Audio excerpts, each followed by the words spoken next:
Bonsoir. Dans le cadre du programme de chimie de la 4e année maths, sciences expérimentales et sciences techniques, 4 parties sont étudiées. La cinétique chimique, les équilibres chimiques, les réactions acide-base et les piles. Dans la séance d'aujourd'hui, on traite de la cinétique chimique.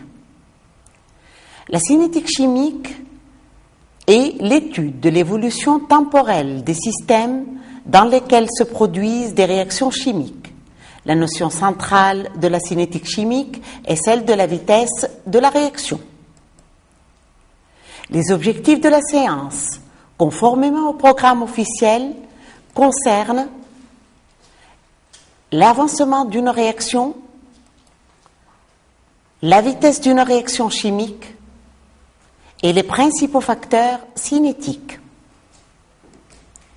Lorsqu'on mélange une solution S1 de peroxodisulfate de potassium, une solution S2 d'iodure de potassium, on constate que la couleur du milieu réactionnel change de l'incolore à une couleur jaune de plus en plus foncée. Ça veut dire que la réaction est lente et qu'on a la possibilité de la suivre dans le temps. Un chronomètre s'impose pour pouvoir faire ce suivi.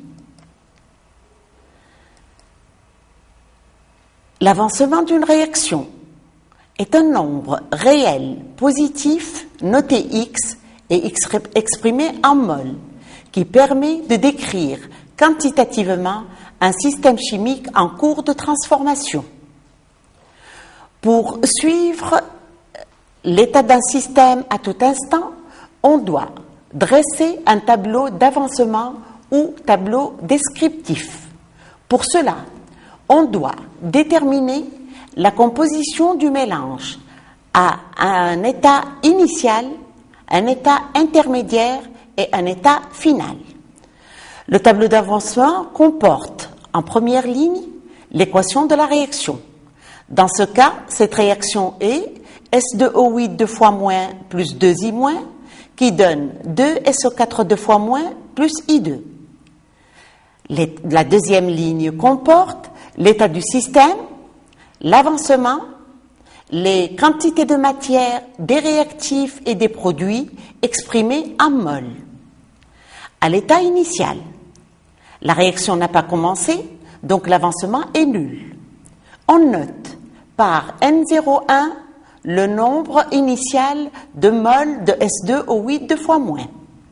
N02, la quantité initiale de I-, 0, la quantité de SO4 2 fois moins et celle de I2.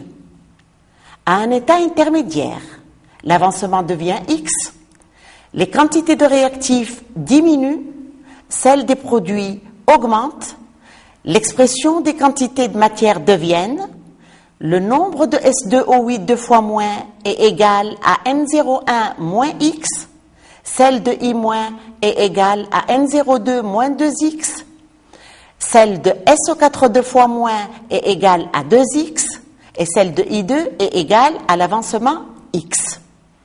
Remarquez bien que les facteurs 1 de S2O8 2 fois moins se reproduit au niveau de X dans l'état intermédiaire. Le facteur 2 au niveau de I- se reproduit à ce niveau, pareil pour le facteur 2 au niveau de SO4 2 fois moins. Donc, ces grandeurs dépendent des coefficients stoichiométriques de l'équation de la réaction. À l'état final, la valeur de X devient X maximal. Toutes les valeurs de X seront remplacées par X max dans toutes les expressions. Pour mieux comprendre, on fait l'application suivante. On mélange un volume V1 égale à 20 ml d'une solution de peroxodisulfate de potassium, 2K+, plus S2O8 2 fois moins, de concentration C1 égale 1 mol litre moins 1, avec un volume V2 égale 100 ml d'une solution d'iodure de potassium, K+, plus I-, de concentration C2 égale à 1 mol litre moins 1. On reproduit le tableau d'avancement qui a été déjà fait, dans lequel le N01 de S2O8 2 fois moins sera remplacé par C1V1 égal à 2 10 puissance moins 2 mol, le N02 par C2V2 égal à 10 puissance moins 1 mol. À l'état intermédiaire, le nombre de S2O8 devient 2 10 puissance moins 2 moins X. Le nombre de I- devient égal à 10 puissance moins 1 moins 2X. Le nombre de SO4 2 fois moins devient 2X. Et le nombre de I2 devient égal à X. À l'état final, l'avancement devient égal à X max. Le nombre de S2O8 devient égal à 2 10 puissance moins 2 moins X max, 10 puissance moins 1 moins 2X max pour I-, et X max pour I2. Pour déterminer X max, la réaction étant totale, au moins l'un des réactifs disparaît complètement. Quand il n'y a plus d'ion S2O8 2 fois moins, N01 moins X1 max est égal à 0, C1V1 moins X1 max est égal à 0, d'où X1 max est égal à C1V1 égal à 2 10 puissance moins 2 mol. Ou bien, quand il n'y a plus d'ion I-, N02 moins 2 X2 max est égal à 0, C2V2 moins 2 X2 max égal à 0, d'où X2 max est égal à C2V2 sur 2 égal à 5 10 puissance moins 2 mol. On constate que 5 10 puissance moins 2 mol est supérieur à 2 10 puissance moins 2 mol.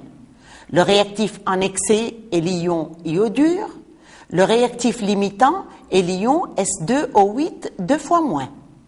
On dit que le mélange n'est pas stoichiométrique car les deux réactifs n'ont pas disparu totalement, d'où X max est égal à 2 10 puissance moins 2 mol. Si les constituants d'un système chimique forment une seule phase et si la transformation se produit à volume V constant, l'avancement volumique est noté Y égale à X sur V et exprimé en mol litre moins 1. X étant l'avancement et V le volume du milieu réactionnel. On passe maintenant à la vitesse d'une réaction. On distingue deux sortes de vitesses, la vitesse moyenne et la vitesse instantanée. La vitesse moyenne de réaction est une grandeur qui renseigne sur la variation de son avancement X dans l'intervalle de temps T1, T2. Sa formule s'écrit vitesse moyenne entre T1 et T2 est égale au rapport de xt2 moins xt1 sur T2 moins T1. La vitesse instantanée d'une réaction chimique à une date T1 est la limite vers laquelle tend la vitesse moyenne de la réaction entre les dates T1 et T2 lorsque T2 tend vers T1.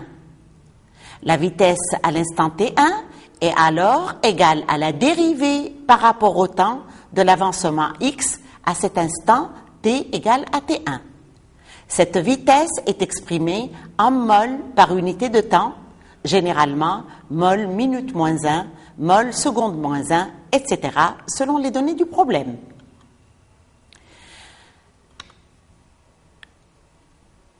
La vitesse d'une réaction se fait par un suivi expérimental.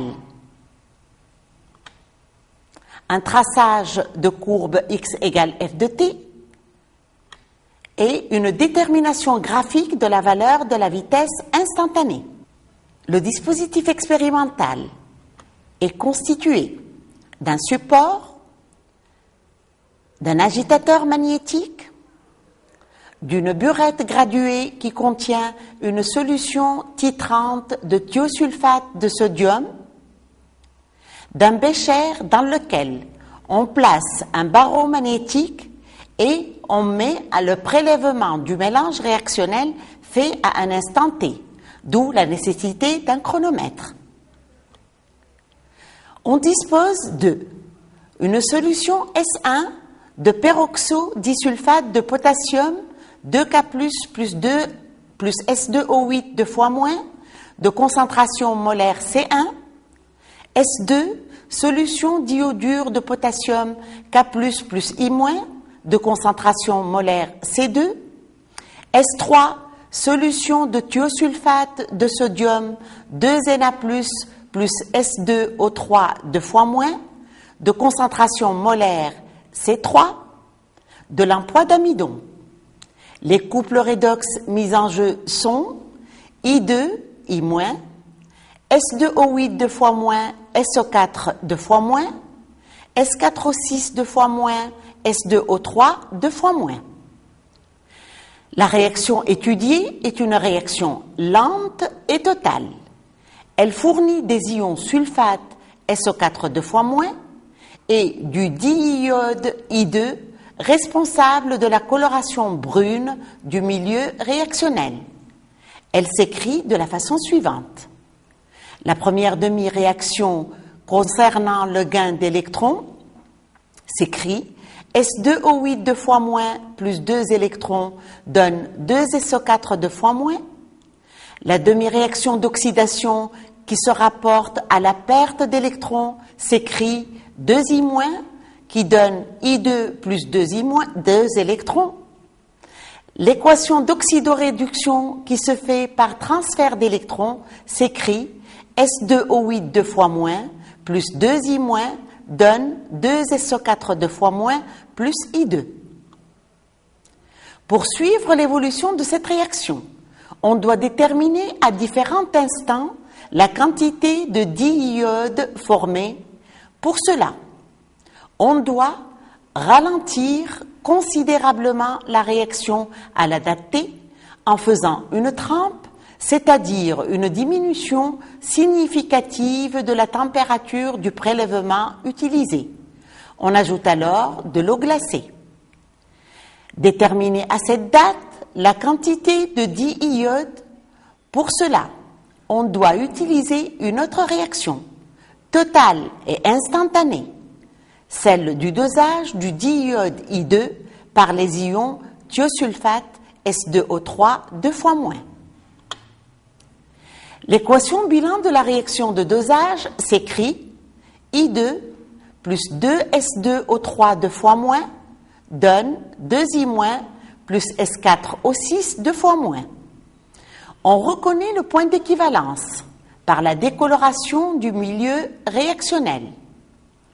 Seulement, le risque de faire une erreur d'appréciation du changement de couleur, brun clair vers l'incolore, est très probable.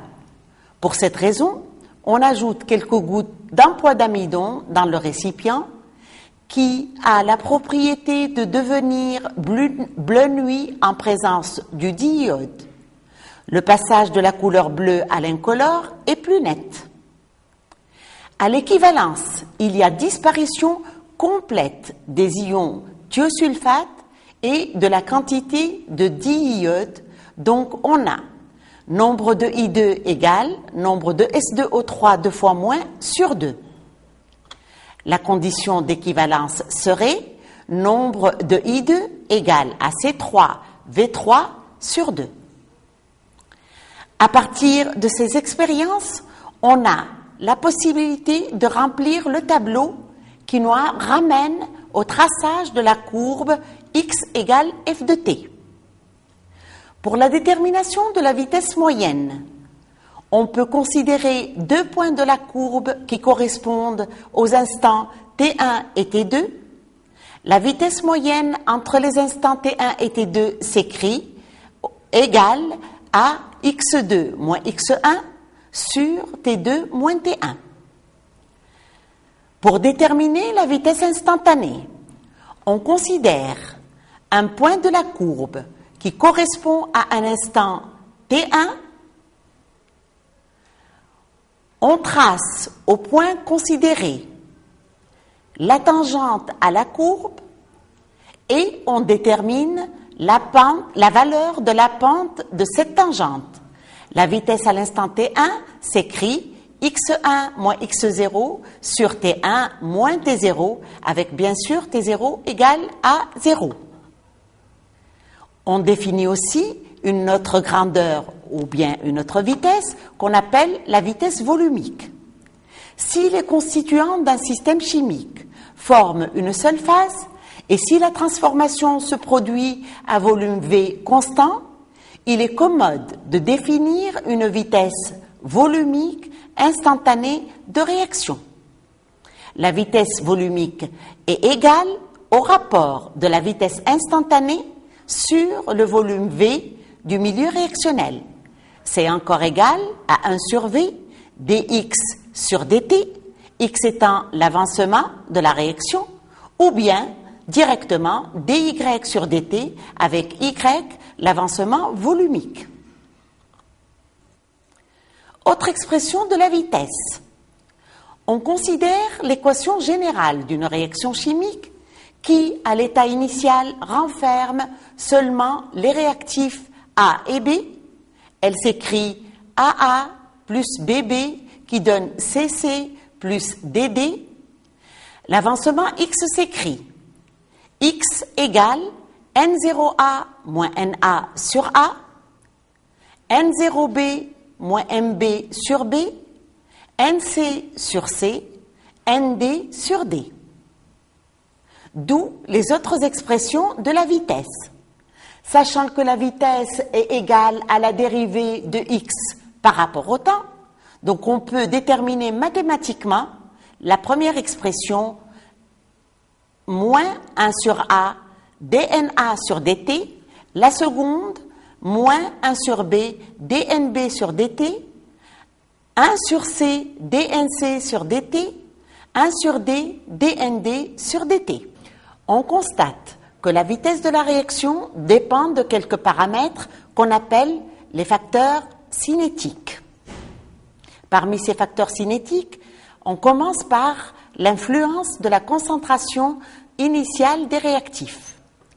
À 3 solutions d'iodure de potassium de même volume, à la même température et ayant des concentrations différentes, on ajoute simultanément le même volume d'une même solution de peroxodisulfate de potassium.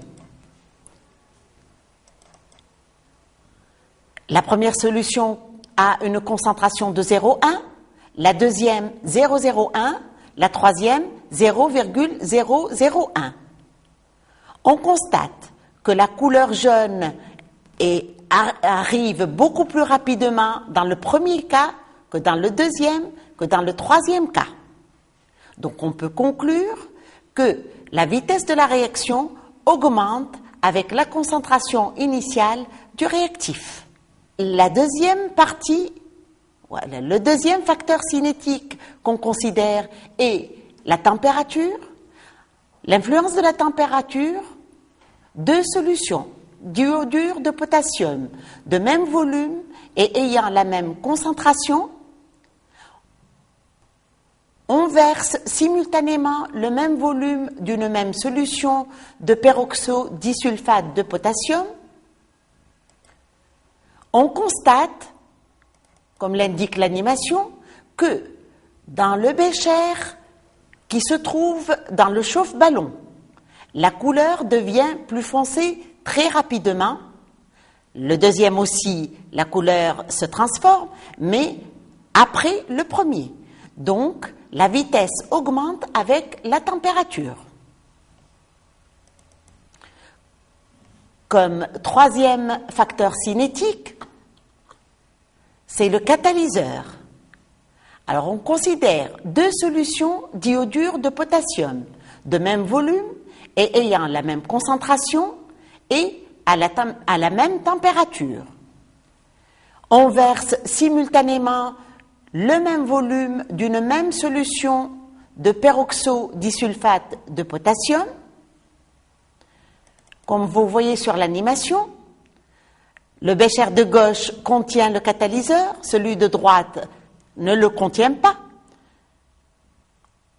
On constate que la couleur devient très rapidement jaune dans le bécher de gauche, donc la vitesse de la réaction augmente lorsqu'on ajoute un catalyseur au milieu réactionnel. Il arrive que dans des exercices, on nous demande de faire le traçage de l'allure d'une courbe, x égale f de t. D'une manière générale, pour tracer l'allure d'une courbe, on doit connaître l'allure qui lui correspond, déterminer les valeurs remarquables et en dernier, tracer la courbe. Je vais prendre l'exemple qui nous intéresse et je vais commencer par le premier lorsque je veux étudier l'influence d'une augmentation de température sur l'allure de x égale f de t pour une réaction chimique totale. On a déjà tracé la courbe correspondante à la température θ1, que voici. On a déjà vu tout à l'heure que l'augmentation de température entraîne l'augmentation de la vitesse de la réaction. La valeur de Xmax reste inchangée, seulement elle sera atteinte plus rapidement, d'où la deuxième courbe que voici. Comme deuxième exemple, on considère l'influence de l'ajout d'un catalyseur sur l'allure de x égale f de t pour une réaction chimique totale. Pareil, on va considérer une réaction qui nous a donné une courbe sans catalyseur qui s'affiche sur l'écran. On a déjà vu aussi que le catalyseur entraîne une augmentation de la vitesse de la réaction. La composition finale du mélange reste toujours la même. Avec un catalyseur, cette composition sera atteinte plus rapidement, d'où le deuxième tracé qui s'affiche.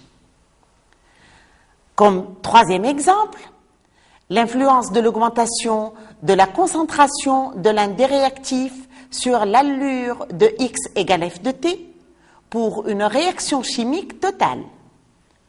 On détermine tout d'abord Xmax et le réactif limitant.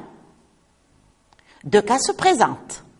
Si on fait varier la concentration du réactif en excès, Xmax reste inchangé.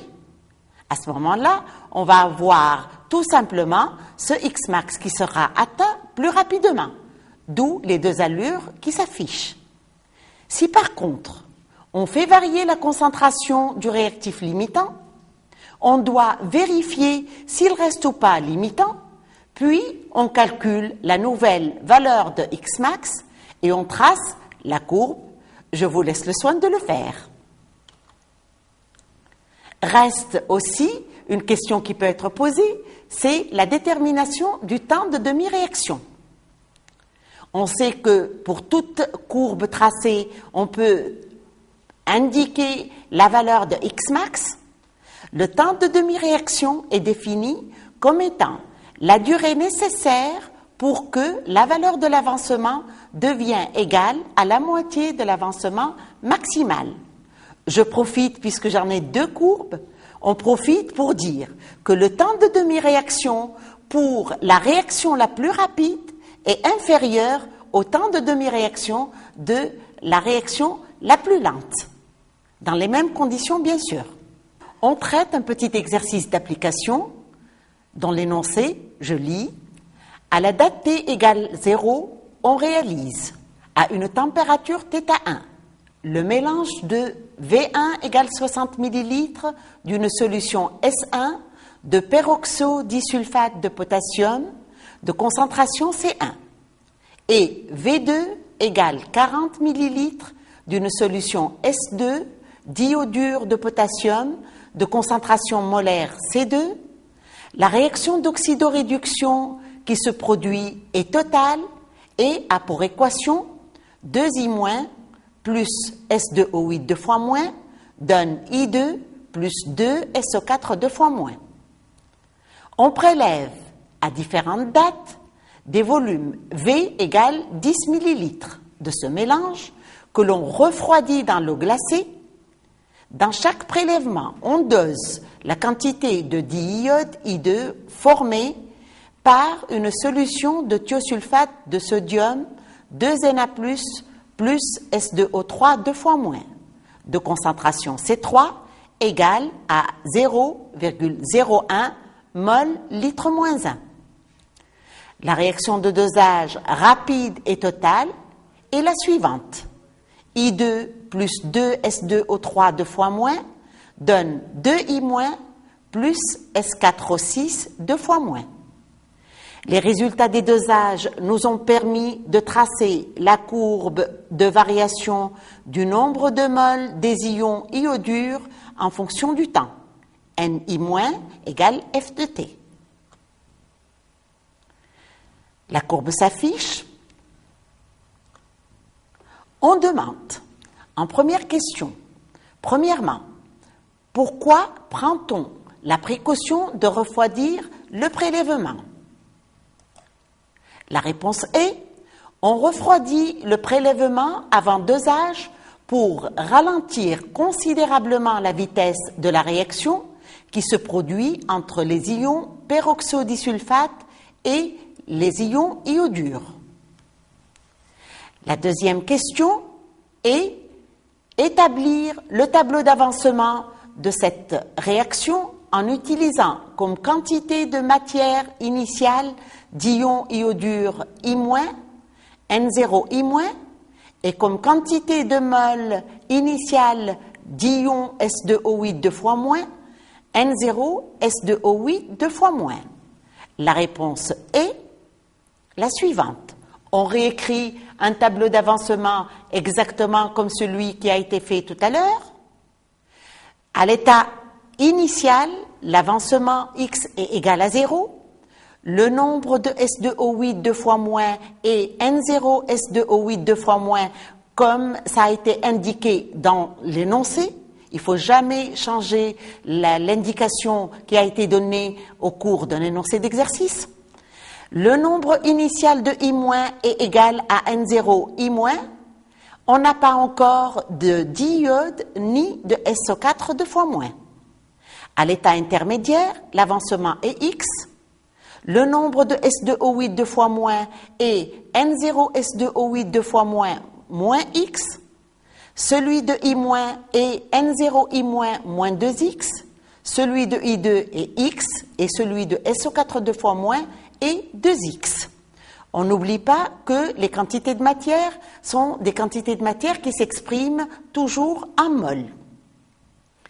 Troisièmement, à partir du graphe, petit a, par simple lecture, on trouve N0 I- est égal à 10 puissance moins 3 mol. Le nombre initial de mol de S2O8 2 fois moins est déterminé à partir du tableau. On constate, d'après le graphe, que le réactif en excès est I-, car il reste à la fin de la réaction, donc le réactif limitant est le peroxodisulfate. À la fin de la réaction, le nombre final de S2O8 2 fois moins est égal à 0, donc le nombre final de I- étant égal à N0 I- moins 2X max est égal à 0,4 10 puissance moins 3 mol, d'où X max est égal à 3 10 puissance moins 4 mol. Nombre final de S2O8 2 fois moins est égal à N0 S2O8 2 fois moins X max, qui est égal à 0. Donc, N0 S2O8 2 fois moins est égal à X max, qui est encore égal à 3 10 puissance moins 4 mol. La concentration initiale de S2O8 est égale au rapport de N0S2O8 2 fois moins au volume V. Il est égal à 3 10 puissance moins 4 sur 10 10 puissance moins 3. On trouve 3 10 puissance moins 2 mol litre moins 1. La concentration initiale en ion I-0 est égale à N0I- sur le volume V, qui est encore égal à 10 puissance moins 3 sur 10 10 puissance moins 3, qui est égal à 0,1 mol litre moins 1. Ces concentrations sont déterminées dans le prélèvement. Elles sont les mêmes dans le mélange. On revient aux questions. La question, troisièmement, petit b, dit déterminer le nombre de moles de diiode formés à la date T1 égale 20 minutes. Quel est le volume de thiosulfate de potassium versé à cet instant? La réponse est la suivante. À l'instant T1 égale à 20 minutes. Le nombre de I- est égal à N0I- moins 2X égale à 0,66 10 puissance moins 3 mol. Donc, X égale à N0I- moins Ni- le tout sur 2. On trouve 1,7 10 puissance moins 4 mol. La question petit c demande de définir puis de déterminer la vitesse de la réaction à la date T1. La réponse de 3C est la suivante. D'après le tableau d'avancement, le nombre de I- à l'instant T1 égale à 20 minutes est égal à X, égal à 1,7 10 puissance moins 4 mol. D'où, d'après l'équation de la réaction de dosage, à l'équivalence, nombre de I2 égale nombre de S2O3 2 fois moins sur 2 égale à C3 V3 sur 2. Donc V3 est égal à 2 nombres de I2 sur C3. On trouve 34 millilitres. En petit c, la réponse de la question est la suivante. La vitesse de la réaction étudiée à l'instant t est égale à la dérivée par rapport au temps de son avancement x, v égale dx sur dt. Pour déterminer cette vitesse, on trace la tangente à la courbe au point correspondant à la date t1 égale à 20 minutes. On détermine la pente de cette tangente qui n'est mathématiquement que dNi- sur dt.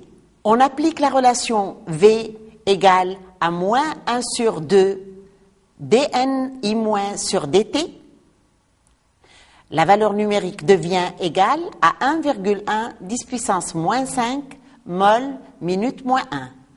Vous devez toujours vous rappeler que la vitesse d'une réaction est positive.